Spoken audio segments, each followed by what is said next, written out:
Good evening, everyone, and welcome back to the Off-Camber podcast, episode 18. Episode 18. This is the Monaco preview. It is Monaco time of year, everyone, and gee, that is a good time of year. So let's get straight into it. I mean, this is our second of the triple header, and I'm extremely keen. This is extremely late as well. Practice one is literally going to start soon, within the hour. And I've pushed it back as late as possible because I've been sick as fuck. So I'm trying to sound as least throaty as possible. So excuse me if I make some whack noises, but show's got to roll on, you know. So all good. Let's literally just get straight into it. Monaco has been a controversial track over the last few years, especially as a part of modern racing, and I think it's still a good thing for the sport. I mean, obviously based on historics, it is a banger of a track. I mean, based in tight-knit streets where you've got slow corners, high speeds, walls are literally centimeters from your car. I think it's an awesome track to see these cars race around at such high speed. So track rating, I think I'm giving it a 7 out of 10 because of its raceability. It loses points on raceability, although that's to no fault of its own because it is, obviously determined by the size of these cars, which these F1 cars are huge now. So I think that the raceability does come into play there though. So the track's great, but the raceability does influence it, unfortunately. So a 7 out of 10, and I think it definitely deserves its spot on the calendar. I mean, it's always been interesting to watch, even if the racing's shit. I mean, let's face it, it's Monaco. Like, it's a banging scene. The yachts are in the harbour, cars, throwing themselves around these streets, and it's just a spectacle. And obviously being a good weekend for sport and motorsport in general as well. We've got the Indianapolis 500 as well as the Coke 600. So America's got a big weekend of motorsport to look forward to. And yeah, we got some big changes this year for Monaco. So I'm bloody keen to talk about it. So let's keep going. Straight into the predictions. We've got... This is going to be funny because I'm going a bit rogue here. Guys, but don't get at me, all right? Don't get at me because anything can happen. Anything can happen at this track. We all know this. So just relax before you scream and, pole position, Carlos Sainz. Purely, he's a fucking gun. We all know that, and he's going to get pole. All right, simple as that. The Williams, he's been building confidence in the Williams recently, and I think it's going to amount to something special this weekend. And I think it's a track where the Williams is good under braking, and I think he'll benefit a lot from that this weekend. And he's going to drive his ass off and secure a pole. Although he's not going to get the dub. The dub and the winner is going to go to Oscar Piastri. After last weekend at Imola, he had a shite weekend and he's going to come back and dominate in the race, whether it's down to an overtake on track into T1 or a strategy and undercut maybe on Sainz to get the win. He's gonna be a fierce competitor this weekend, and he's gonna command from the front in the race. So plenty of gamesmanship going on this weekend, and yeah, I'm definitely extremely excited to see this because we do have some rule changes. So I'll be looking forward to those. Run wide drive. And this is another controversial. We're going straight back-to-back controversial takes here. The run wide drive is going to be Charles Leclerc, and the fabled winner from last year.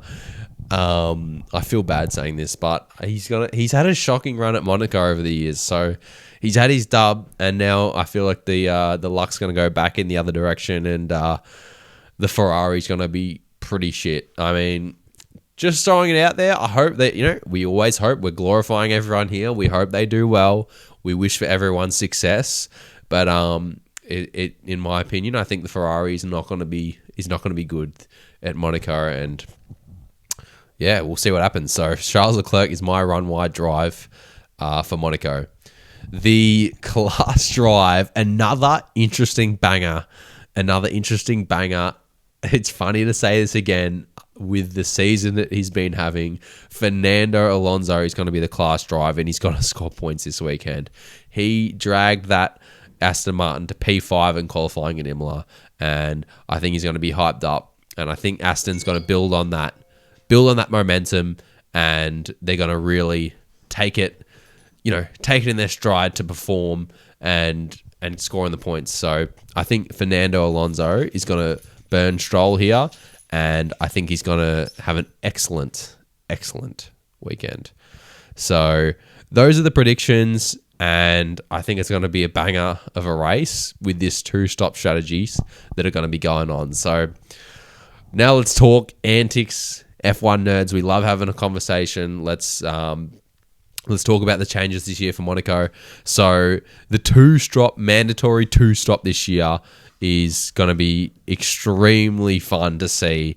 So all drivers and teams are going to do 2 pit stops during the race this year, and they're all going to be on that softer C6 compound that we saw in Imola.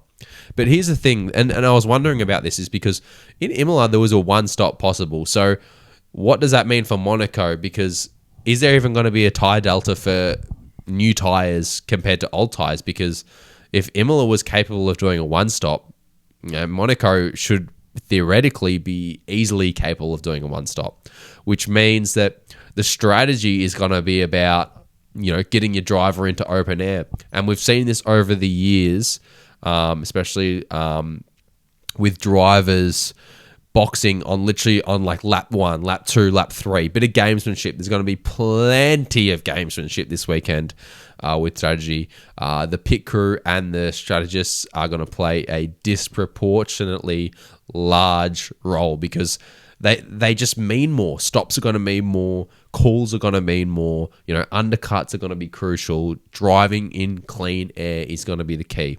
But yeah, we've seen over the years drivers literally, box lap 1, 2, 3, 4, 5 to get out in that clean air while the rest of the field is still condensed and not racing at full race pace. So those stops, imagine if lap 2 we have freaking 10 drivers just box just to try and get out of that. And it's going to be interesting to see what those moves do in the midfield, because once you're in that clean air, you've got pace, you can run, you can go fast, you're not stuck behind anyone. And that's where you're going to make up that ground at Monaco, because you're not going to do it overtaking cars on the track. It's going to be off the track. So it's going to be really interesting. I think the 2-stop is a great call. And I think Monaco being a historical race, I think it's okay that we change the rules to allow for better racing and promote better racing, because I think it is going to stay on the calendar, and I think that's a good thing. And everyone knows that, which is okay. So by doing that, I think we need to make changes to allow for the races to be better. And I think this is a great step towards that. So I'm really curious to see how it's going to go. Another thing that I was thinking about, a pit stop window. I don't know how many people are familiar with a pit stop window, but essentially a pit stop window is where you're only allowed to box in a certain period of the race, being the window, right? So this prevents drivers from coming in on lap 2, lap 3 to get into that clear air early enough to prevent such a big advantage from being gained when the pack is still so condensed, right? So, for example, last year, we saw that huge crash between Checo and the Haas. I can't remember who it was, Hulkenberg, I think. And literally all the drivers changed tyres in that red flag. And that was it. That was the race, because everyone just went to the end on those tyres. Piastri was following Leclerc the whole race, and nothing came out of it. So, sure, that's good for the teams to take advantage of that, but it took away from the race. And what a pit stop window would do is prevent drivers from boxing on those early laps to get in clean air like that, to make up such a big advantage in those early laps. And I think that's something to think about. Though I think the only way it would work is if it was to prevent tyres from being changed in red flag situations, because a red flag situation in F1 means you're allowed to change tyres, which in last year's case was a detriment to the race. So that's something I think that they could explore. Another big question for me is Verstappen and Red Bull. How will they do? I mean, how are they going to perform after last week? I think Verstappen is that insane driver, and I think, is he going to be able to drag this car, which isn't going to be as good likely this weekend because of the style of track? I mean, Red Bull's been good on those faster sweeping corners, so that's not Monaco. And is Verstappen going to be able to get it into a winning position? Because obviously we know Monaco is a qualifying race, so whoever's going to get to that top spot or the front row is the best chance of winning. But yeah, that was one of the other things I had in mind, and this goes back to the idea I had about a top 10 shootout. Like, this would be a banging idea for a top 10 shootout. Even if you wanted to trial it at one race, trial it in F2, F3. This is the race to do it. This prevents red flags. Do you remember in 2016 or 2015? 2015, I believe, when Rosberg purposely made a mistake and prevented Hamilton from doing his lap, because as soon as that happens at Monaco, they wave the yellow flags or wave the red flags, and the drivers have got to abort the lap. And a top 10 shootout prevents this. Like in Q3, just run the top 10 drivers. They get one shot at a lap, the whole track to themselves. It's just a mad spectacle. And that's like one of those aura things where the drivers really want that challenge of, you've got one lap to dial it in. You don't get a whole warm-up procedure. You just get a one out lap to get the car to where you want it, and you go. And you get one lap under pressure, and that's where the best drivers show their skill and talent. And that, I think, would be just the best freaking spectacle for Monaco. And I definitely think that's something they should do, and would make the Saturday literally even better than what it is, because it's been a few situations like that, which, yeah, it's a bit of gamesmanship, but it takes away from the fact that drivers are trying to put in their best laps and they can't because of situations outside of their control.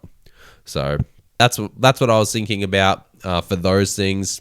But yeah, the real thing is going to be between the pit crews and the strategists this weekend. It's going to be such a huge role for them, because we literally saw, I mean, Piastri out in Imola, how poor his pit stops were, and just how much they can stuff up. Like even a second, 2 seconds, if you get stuck behind that one person at Monaco, you're not getting that position back. It's literally as simple as that. So it's going to be really, really fun to watch.